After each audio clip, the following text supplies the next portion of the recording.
All right, good day, welcome back. So, for this session, we'll be talking about vulnerability assessment of APK and IPA. This is Justin Pineda, and this is actually our continuation of APK and IPA analysis. All right, so our discussion points include the trends in mobile app security threats. What is OWASP? We keep on hearing this. Specifically the mobile top 10 and the MASPS standards and some of the mobile application security scanners that are available. All right, so let's go first to the mobile application security threats. So we listed down some of the common security threats that maybe that are very relevant and that may be discovered through vulnerability assessments. So the first would be sophisticated malware. Um, Malware in general is very common for end devices. Now um, for mobile devices, because a lot of people are using it, there are more sophisticated malware that are available and present that we may not be able to see clearly and properly check and validate because of the lack of tools, because of the lack of buttons, and so on and so forth. So these are some of the techniques used for sophisticated malware. Obfuscation, right? Trying to hide its intent and some of the malicious features, code injections, and encryption to hide malware within the mobile app. So this is very um, advanced. So it's not going to be obvious that it is in your device. The advanced malware can bypass security measures because of the methods mentioned, obfuscation, okay, and the encryption. It can steal sensitive information. Most probably, that is the intention. Why it wants to stay in your machine. Hijack devices or gain unauthorized access to resources. The second would be application vulnerability. So the attackers will exploit coding errors. So this has something to do with the application that you're using. So if it's not thoroughly tested, then it may suffer from application vulnerabilities. So insecure data storage, are you storing it in clear text? Okay, is there um, authentication mechanism or are they strong? Are we allowing brute force, for example, and inadequate encryption? Inadequate meaning not the standard level or not the acceptable level of encryption applied in the application. The next is the poor cloud storage configuration. So this now has something to do with where the the application is hosted. Most probably it is hosted now in the cloud, but the question is whether the configuration, the cloud configuration is secured or not. So it can lead to inadequate access controls, misconfigured security settings, a lack of data encryption, insecure data transfer, mismanagement of security credentials, and the failure to monitor and detect anomalies. Okay, so these are some of the key issues. Now, we've seen this on many news that the application is doing fine, been thoroughly tested, and has been accredited, but the cloud infrastructure side, um, is the vulnerable weak point and is holding the data. So we have to ensure that it's secured. And another would be fake mobile apps.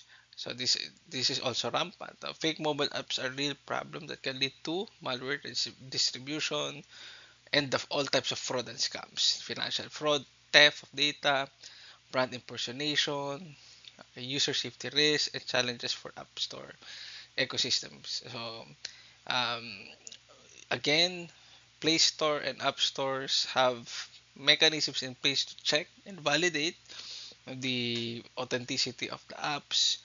But there were instances in the past wherein fake mobile apps were able um, to be available in the Play Store. Um, that's why we need to thoroughly check the apps, and um, we only download from trusted libraries. Mm. Next would be third-party app store. So this is related to what I mentioned. So in the previous slide. So um, yeah. So third-party app stores pose risk to mobile app security due to the lack of stringent security screening. So again, there's a vouching process. There's a validation of some sort that checks whether it's really authentic, it really was developed by this organization, whether certain requirements have been met. Like for example, we were evaluating um, um, an e-wallet app here in the Philippines. So one of the things that we have to check whether the um, the the the loan feature um, follows what Google is saying, and Google says that it has to be um, in compliance with the Bangko Central circulars. They have they are registered business and so on and so forth. And these are the features that you need to have. You cannot increase the interest up to certain extent, etc., etc. So that's stringent security screening. But again, if you're using a third-party app store, then they might not be doing this thoroughness. So there's an increased likelihood of hosting malicious or counterfeit apps with a limited app review and monitoring, slower security updates, and a lack of user awareness. So these are some of the um, mobile security threats. Now let's go to the OWASP Mobile Top 10 and MASPS standards. Alright, so the OWASP Top 10 is the de facto standard for application security evaluation. So we all use this. If you're a web or mobile application tester, and for security vendors, for security tools, they pattern the results against the OWASP Top 10. Okay, so it provides guidance for all stakeholders, the developer, the tester, the app owners, and later on to the consumers also. So it lists the top 10 security risks. So it changes every 4 years, but usually it changes the sequence, no? With mobile apps. It provides guidance to mobile app developers, professional security professionals, and end users on the common vulnerabilities and threats.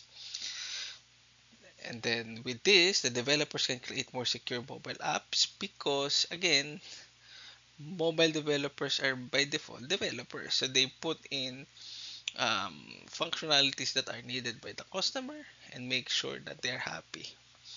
But at times, um, with too much functionality, so you need to put more security controls to make sure that it cannot easily be bypassed, or data will remain secure. Okay, so it's the list is used to evaluate the security of mobile apps they used or plan to deploy, and end users can use the list to make informed decisions about the mobile apps they download and use on the devices. Um, so there. Now let's go to OWASP MASVS, or the Mobile Application Verification Security Verification Standard. So it's an industry standard for mobile application security, and it provides a set of security controls needed that can be used to assess the security of mobile across different platforms and deployment scenarios.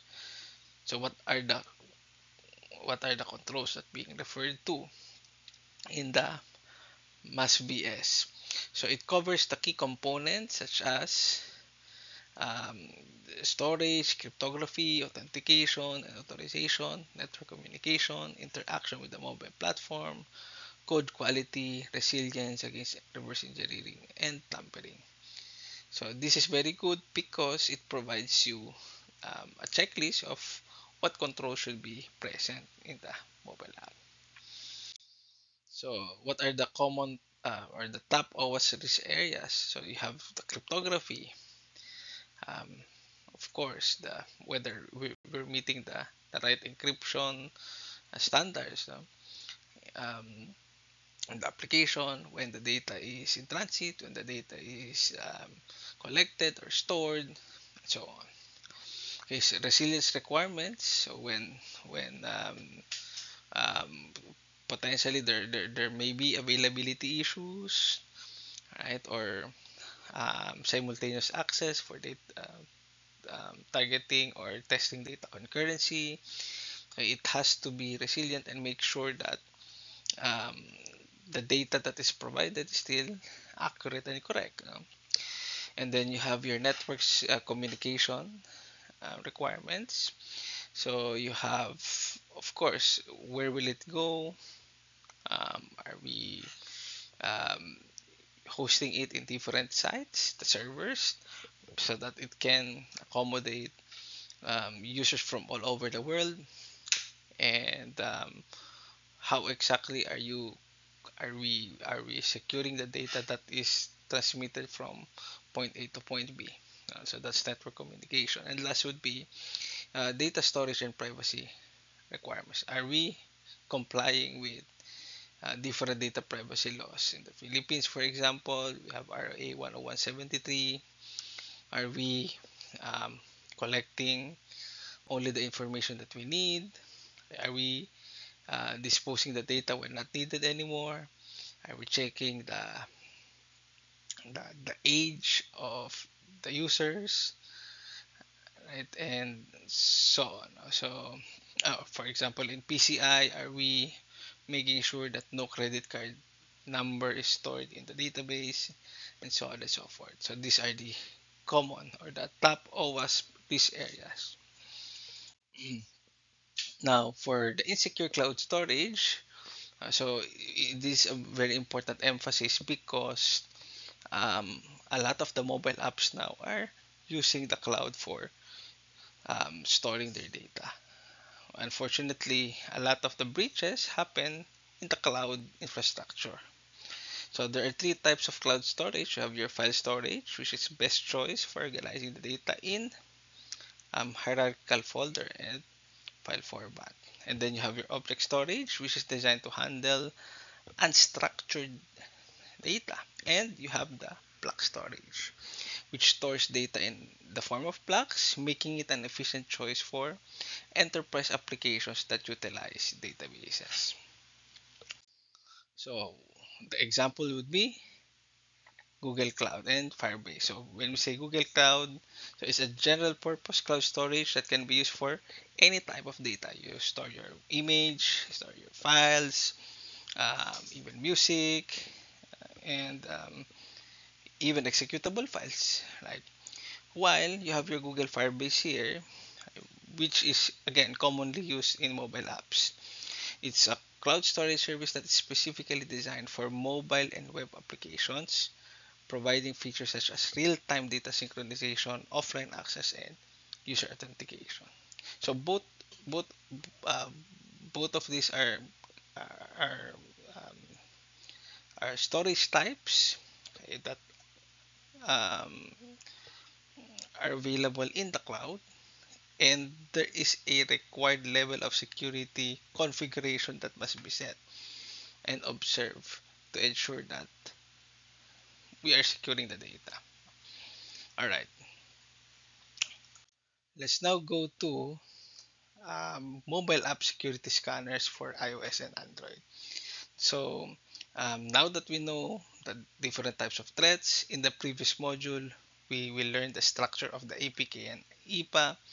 Okay, so apart from doing the manual checking of the files and seeing whether do we need this, why is this permission needed, and uh, um, where is the data stored, or are they storing specific personal data in the application, and so on and so forth. Um, can this be jailbroken, or can we disassemble and reverse engineer the code? Um, we can also use or utilize different security scanners that will help us determine if there are inherent risks and there are things that we missed. So actually, usually we use the security scanners as a first step, and then we validate it afterwards. All right. So we have here some values. 79% of the mobile apps reported encapsulation errors, and 68% reported input validation issues. So again, if this is going to be common, if you map it out to the OWASP mobile top 10, then it will be open for different types of attacks. No? 59% of Android mobile finance app tested had at least 3 OWASP mobile top 10 risks, whereas 100% of the iOS apps tested had at least 3 top risks. Very um, um, worrisome. No? And more than 2.2 million apps in the Play Store and 2 million apps in the Apple Store. No? So imagine the attack surface now, very big. All right.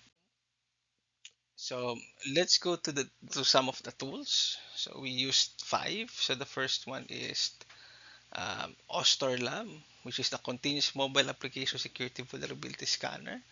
Okay, so it can scan both your iOS and Android apps. So you just upload the APK in IPA, and in a matter of few minutes, you'll be able to get your detailed report. Okay, so that's the first one, Ostor Lab.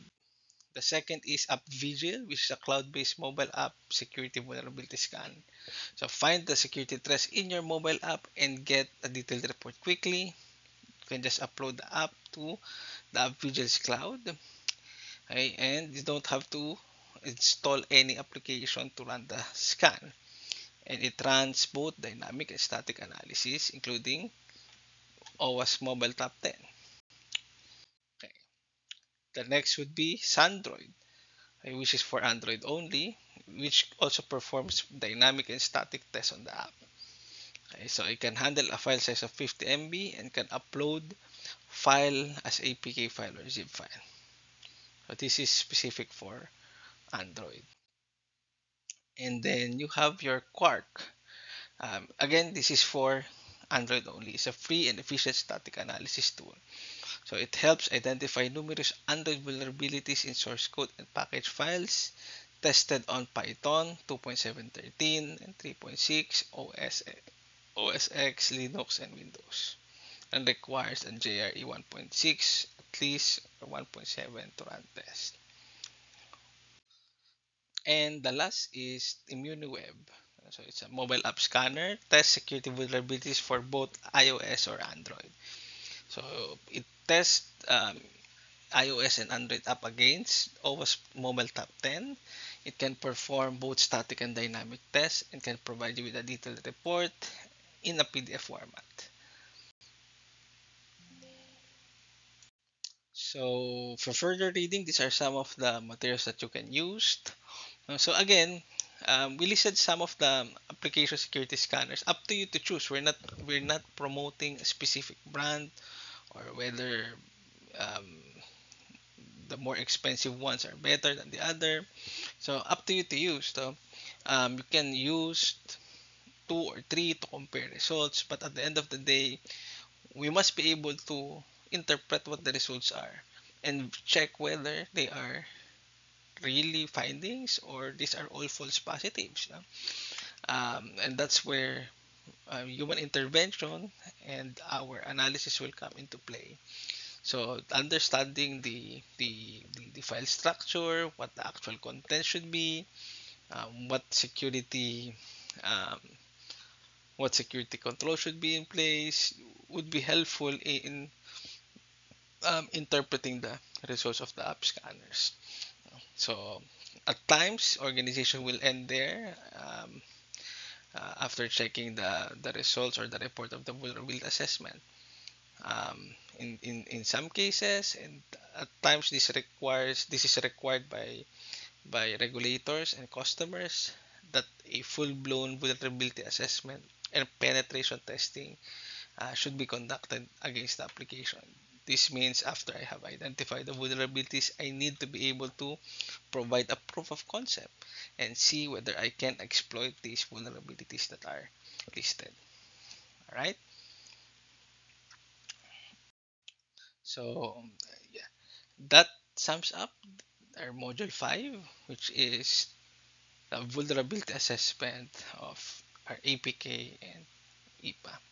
In a supplementary video, we will demonstrate some of the um, tools that we mentioned in the lesson and see how we come up with a report and then interpret what the results are and um, cross out if there are false positives or incorrect finding and prioritize the ones that are real. Okay, so again, this is Justin Pineda and thank you for listening. See you in the next video.